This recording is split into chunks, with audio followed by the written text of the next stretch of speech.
जय श्री कृष्णा। अष्टावक्र गीता अद्वैत वेदांत का ग्रंथ है और आध्यात्मिक साहित्य में एक बहुत बड़ा नाम है, जिसमें ऋषि अष्टावक्र और राजा जनक के संवाद का संकलन है, जिसने राजा जनक को आध्यात्मिक ऊंचाइयों तक पहुंचाया। इसके बारे में किंवदंती है कि रामकृष्ण परमहंस ने नरेंद्र, जिनको हम विवेकानंद के नाम से जानते हैं, उनको यही पुस्तक पढ़ने को दी। इसका प्रारंभ राजा जनक द्वारा किए गए 3 प्रश्नों से होता है।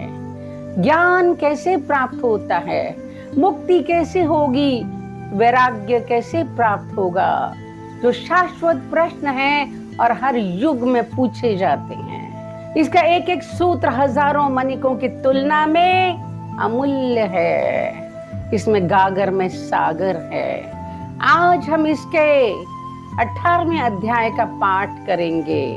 अष्टावक्र कहते हैं, जिस बोध का उदय होने पर, जागने पर स्वप्न के समान भ्रम की निवृत्ति हो जाती है, उस एक सुख स्वरूप शांत प्रकाश को नमस्कार है। जगत के सभी पदार्थों को प्राप्त करके कोई बहुत से भोग प्राप्त कर सकता है, पर उन सब का आंतरिक त्याग किए बिना सुखी नहीं हो सकता। जिसका मन यह कर्तव्य है, और यह कर्तव्य यदि दुखों की तीव्र ज्वाला है और उससे झुलस रहा है, उसे भला कर्म त्याग रूपी शांति की अमृत धारा का सेवन किए बिना सुख की प्राप्ति कैसे हो सकती है। ये संसार केवल एक भावना मात्र है। परमार्थतः देखा जाए तो ये कुछ भी नहीं है। भाव और अभाव के रूप में स्वभाव से स्थित पदार्थों का कभी अभाव हो ही नहीं सकता। आत्मा ना तो दूर है न पास है, वह तो प्राप्त ही है। तुम स्वयं ही हो, उसमें ना विकल्प है, ना प्रयत्न, ना विकार, ना मल ही। अज्ञान मात्र की निवृत्ति और स्वरूप का ज्ञान होते ही दृष्टि का आवरण भंग हो जाता है और तत्व को जानने वाला शोक से रहित होकर शोभायमान हो जाता है।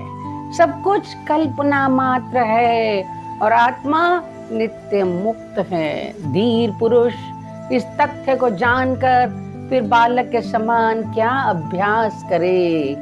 आत्मा ही ब्रह्म है और भाव अभाव कल्पित हैं। ऐसा निश्चय हो जाने पर निष्काम ज्ञानी फिर क्या जाने, क्या कहे और क्या ना कहे।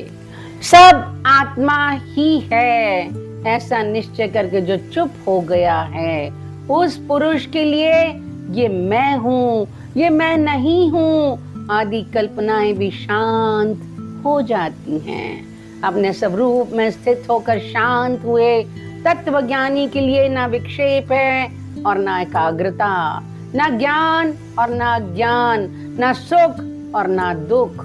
जो योगी स्वभाव से ही विकल्प रहित है, उसके लिए अपने राज्य में या भिक्षा में, लाभ हानि में, भीड़ में या सूने जंगल में कोई अंतर नहीं है। ये कर लिया और ये कार्य शेष है। इन द्वंद्वों से जो मुक्त है, उसके लिए धर्म कहाँ, कर्म कहाँ, अर्थ कहाँ और विवेक कहाँ। जीवन मुक्त योगी को तो ना कोई कर्तव्य है, ना ही उसके हृदय में कोई अनुराग है। जैसे भी जीवन बीत जाए वैसी ही उसकी स्थिति है। जो महात्मा सभी संकल्पों की सीमा पर विश्राम कर रहा है, उसके लिए मोह कहाँ, संसार कहाँ, ध्यान कहाँ और मुक्ति भी कहाँ। जिसने संसार को वास्तव में देखा हो, वह कहे कि ये नहीं है। जो कामना रहित है, वह तो इसको देखते हुए भी नहीं देखता।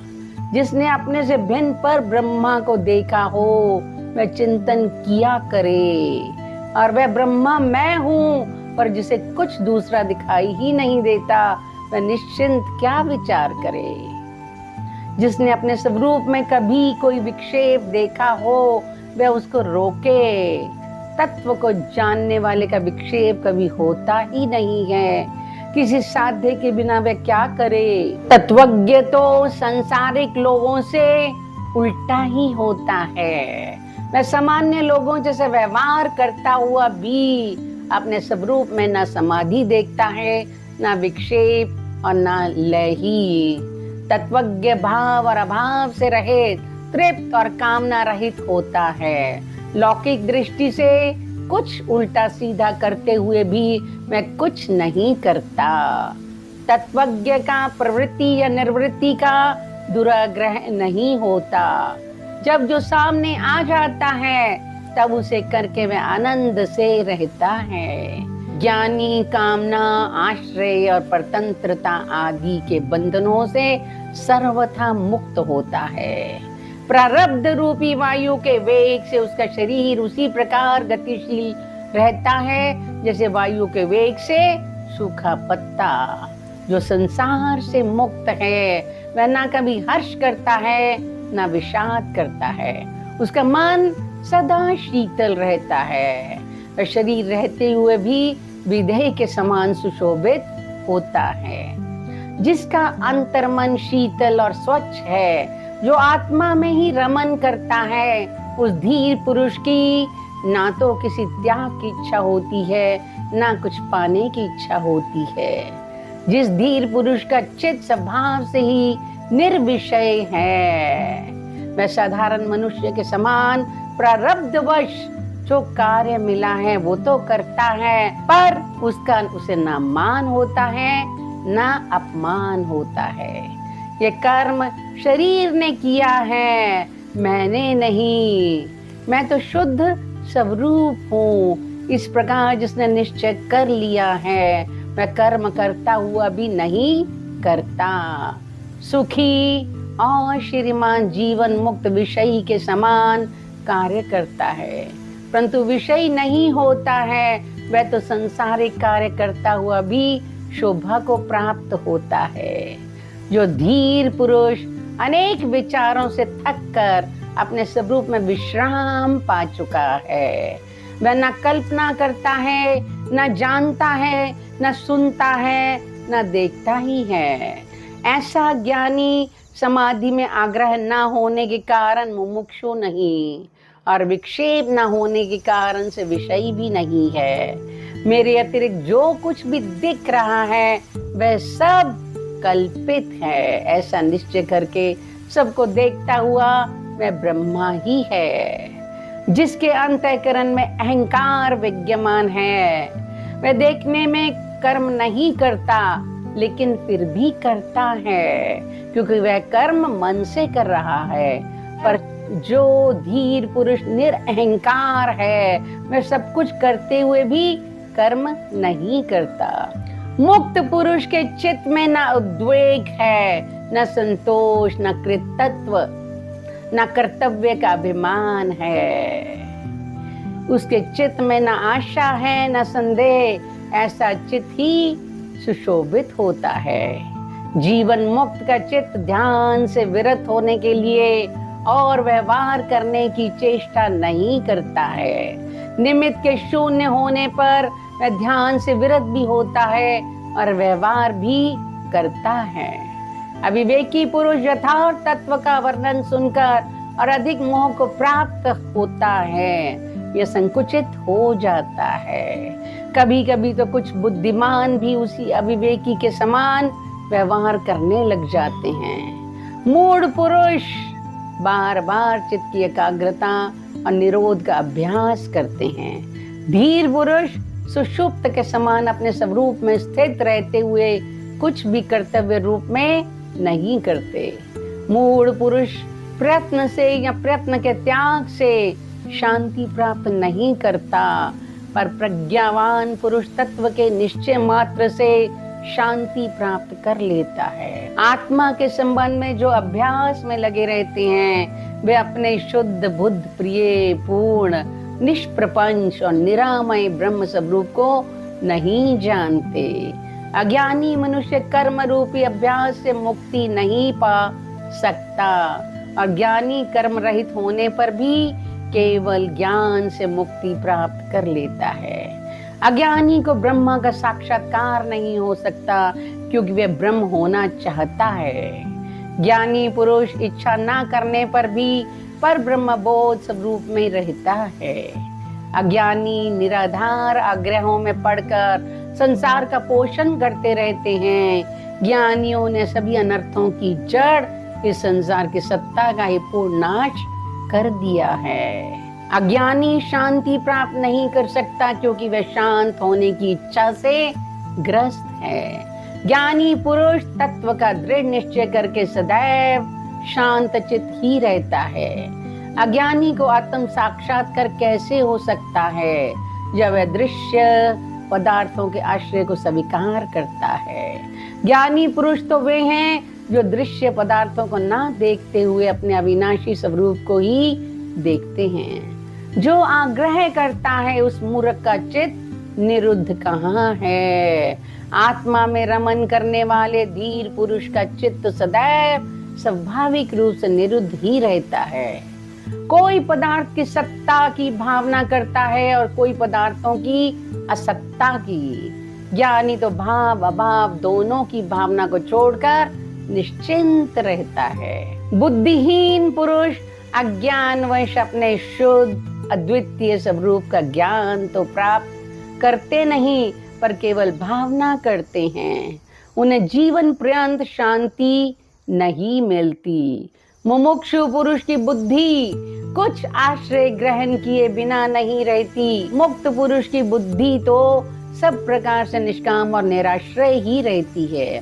अज्ञानी पुरुष विषय रूपी मत वाले हाथियों को देखकर भयभीत हो जाते हैं और शरण के लिए तुरंत निरोध और एकाग्रता की सिद्धि के लिए झटपट चित्त की गुफा में घुस जाते हैं। कामना रहित ज्ञानी सिंह है। उसे देखते ही विषय रूपी मत वाले हाथी चुपचाप भाग जाते हैं। उनके एक नहीं चलती, उल्टे वे तरह तरह से खुशामद करके सेवा करते हैं। शंका रहित ज्ञानी पुरुष मुक्ति के साधनों का अभ्यास नहीं करता। वह तो देखते, सुनते, छूते, सूंघते, भोगते हुए भी आनंद में मग्न रहता है। शुद्ध बुद्धि पुरुष वस्तु तत्व के केवल सुनने मात्र से आकुलता रहित हो जाता है। फिर आचार, अनाचार या उदासीनता पर उसकी दृष्टि नहीं जाती।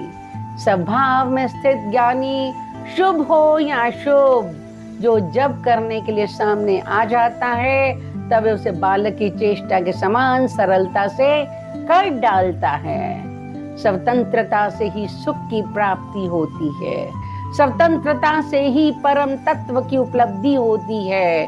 स्वतंत्रता से ही परम शांति की प्राप्ति होती है। स्वतंत्रता से ही परम पद मिलता है। जब साधक अपने आप को अकर्ता और अभोक्ता निश्चय कर लेता है तब उसके चित्त की सब वृत्तियां क्षीण हो जाती हैं। धीर पुरुष की स्वाभाविक स्थिति विक्षोभ युक्त होने पर भी श्रेष्ठ है, पर जिसके चित्त में अनेक इच्छाएं भरी हैं उस अज्ञानी पुरुष पर बनावटी शांति शोभा नहीं पाती। धीर पुरुष बड़े भोगों में आनंद करते हैं और पर्वतों की गहन गुफाओं में भी निवास करते हैं, पर वे कल्पना, बंधन और बुद्धि की वृत्तियों से मुक्त होते हैं। धीर पुरुष शास्त्रज्ञ, ब्राह्मण, देवता, तीर्थ, राजा और प्रिय को देखकर उनका स्वागत करता है और उसके हृदय में कोई कामना नहीं होती। सेवक, पुत्र, स्त्री, नाती, सगोत्र द्वारा हंसी उड़ाए जाने पर, धिक्कारने पर भी योगी के चित्त में थोड़ा सा विकार भी उत्पन्न नहीं होता। लौकिक दृष्टि से प्रसन्न दिखने पर वह प्रसन्न नहीं होता, दुखी दिखने पर दुखी नहीं होता। उसकी उस आश्चर्यमय दशा को उसके समान लोग ही जान सकते हैं। कर्तव्य बुद्धि का नाम ही संसार है। विद्वान लोग उस कर्तव्यता को नहीं देखते क्योंकि उनकी बुद्धि शून्यकार निराकार, निर्विकार और निरामय होती है। अज्ञानी पुरुष कुछ ना करते हुए भी क्षोभवश सदा व्यग्र ही रहता है। योगी पुरुष बहुत से कार्य करता हुआ भी शांत रहता है। शांत बुद्धि वाला पुरुष सुख से बैठता है, सुख से सोता है, सुख से आता जाता है, सुख से बोलता है और सुख से ही खाता है। जो बड़े सरोवर के समान शांत है और लौकिक आचरण करते हुए जिसको अन्य लोगों के समान दुख नहीं होता, वह दुख रहित ज्ञानी शोभित होता है। मूड में निर्वृत्ति से भी प्रवृत्ति उत्पन्न हो जाती है और धीर पुरुष की प्रवृत्ति भी निर्वृत्ति के समान फलदायिनी है। अज्ञानी पुरुष प्रायः ग्रह आदि पदार्थों से वैराग्य करता दिखाई देता है, पर जिसका देह अभिमान नष्ट हो चुका है उसके लिए कहाँ राग और कहाँ विराग। अज्ञानी की दृष्टि सदा भाव या अभाव में लगी रहती है, पर धीर पुरुष तो दृश्य को देखते रहने पर भी आत्म स्वरूप को देखने के कारण कुछ नहीं देखती। जो धीर पुरुष सभी कार्यों में एक बालक के समान निष्काम भाव से व्यवहार करता है, वह शुद्ध है और कर्म करने पर भी उसमें लिप्त नहीं होता।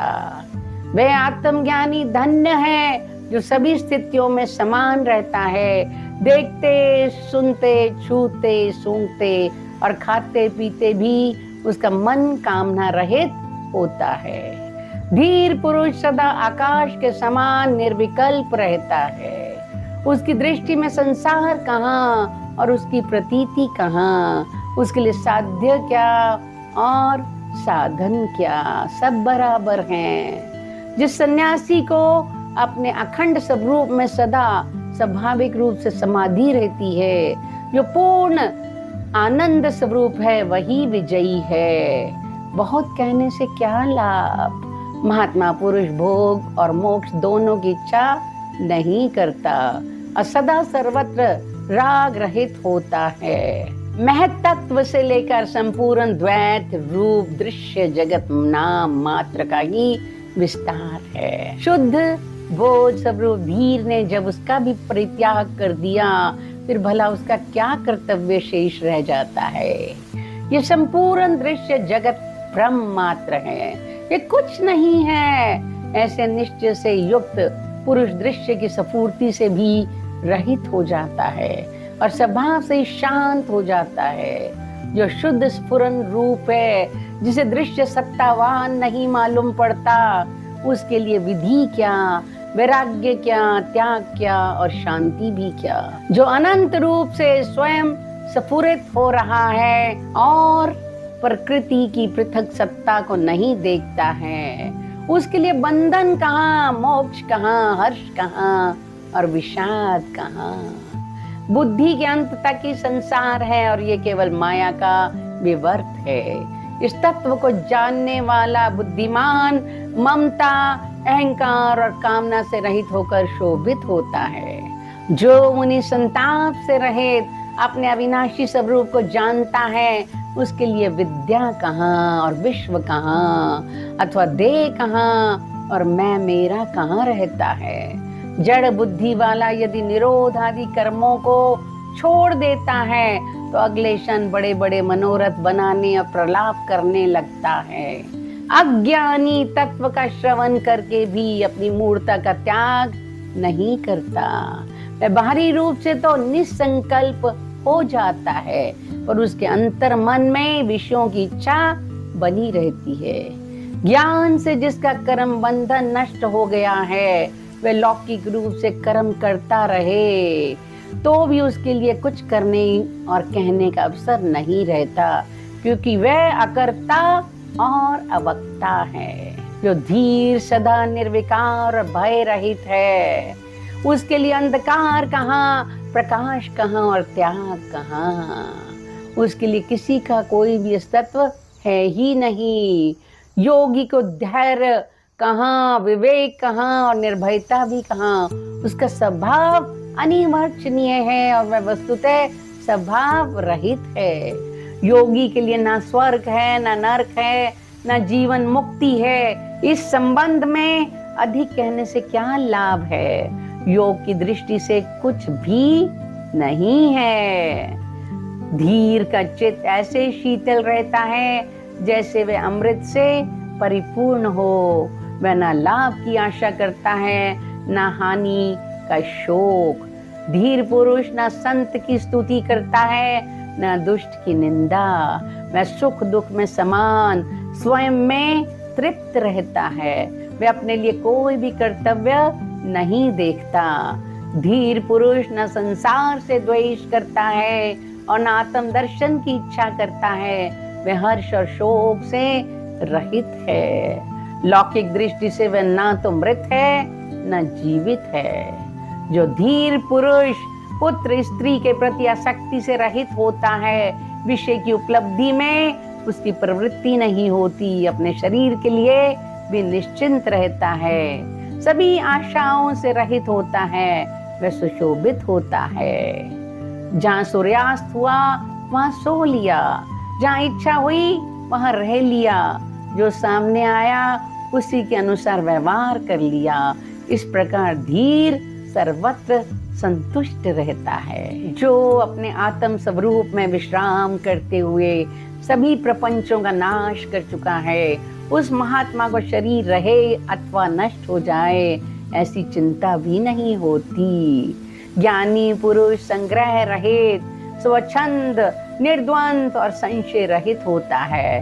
वह किसी भाव में आसक्त नहीं होता, वह तो केवल आनंद से विहार करता है। धीर पुरुष की हृदय ग्रंथि खुल जाती है, रज और तम नष्ट हो जाते हैं। वह मिट्टी के ढेले, पत्थर और सोने के समान दृष्टि से देखता है। ममता रहित वह सुशोभित होता है। जो इस दृश्य प्रपंच पर ध्यान नहीं देता, आत्म तृप्त है, जिसके हृदय में जरा सी भी कामना नहीं होती, ऐसे मुक्तात्मा की तुलना किसके साथ की जा सकती है?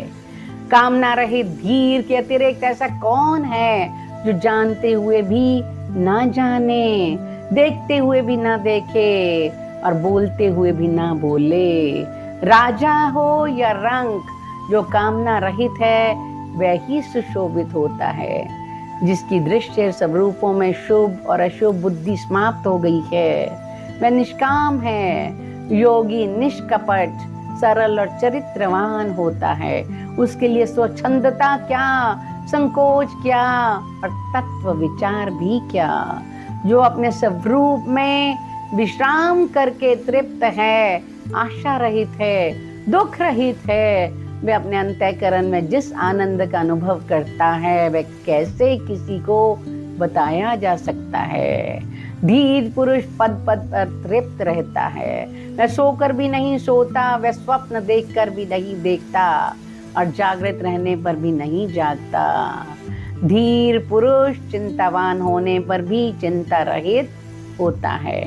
इंद्रिय युक्त होने पर भी इंद्रिय रहित होता है। बुद्धि युक्त होने पर भी बुद्धि रहित होता है और अहंकार सहित होने पर भी अहंकार रहित होता है। धीर पुरुष न सुखी होता है न दुखी, न विरक्त होता है न अनुरक्त, वह न मुमुक्षु है न मुक्त, वह कुछ नहीं है, कुछ नहीं है।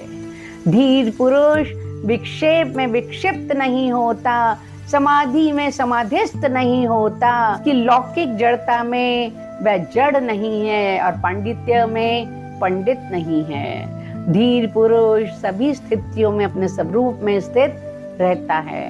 कर्तव्य रहित होने से शांत होता है, सदा समान रहता है। तृष्णा रहित होने के कारण वह क्या किया क्या नहीं, इन बातों का स्मरण नहीं करता। वंदना करने से वह प्रसन्न नहीं होता, निंदा करने से क्रोधित नहीं होता, मृत्यु से उद्वेग नहीं करता और जीवन का अभिनंदन नहीं करता। शांत बुद्धि वाला धीर ना तो जन समूह की ओर दौड़ता है ना ही वन की ओर। वह जहाँ जिस स्थिति में होता है वहाँ ही समचित से आसीन रहता है। 18वें अध्याय में जो स्थिति का वर्णन अष्टावक्र करते हैं वो स्थिति है भगवत गीता की स्थित प्रज्ञता की। ना दुख में दुखी, ना सुख में सुखी, न राग न द्वेष, न हानि होने पर दुख, न लाभ होने पर खुशी। इसी चित्त की बात करती है अष्टावक्र गीता कि हम अपने आप को पहचाने। बाहर जब हम देखते हैं तो उसकी तरफ आकर्षित होते हैं। ज्ञानी वही है जो अपने अंदर में वैसे ही रह सके जैसा वह है, ना चाहत किसी चीज की है या ना मिल गई है तो उसके साथ कोई द्वेष है। जय श्री कृष्णा।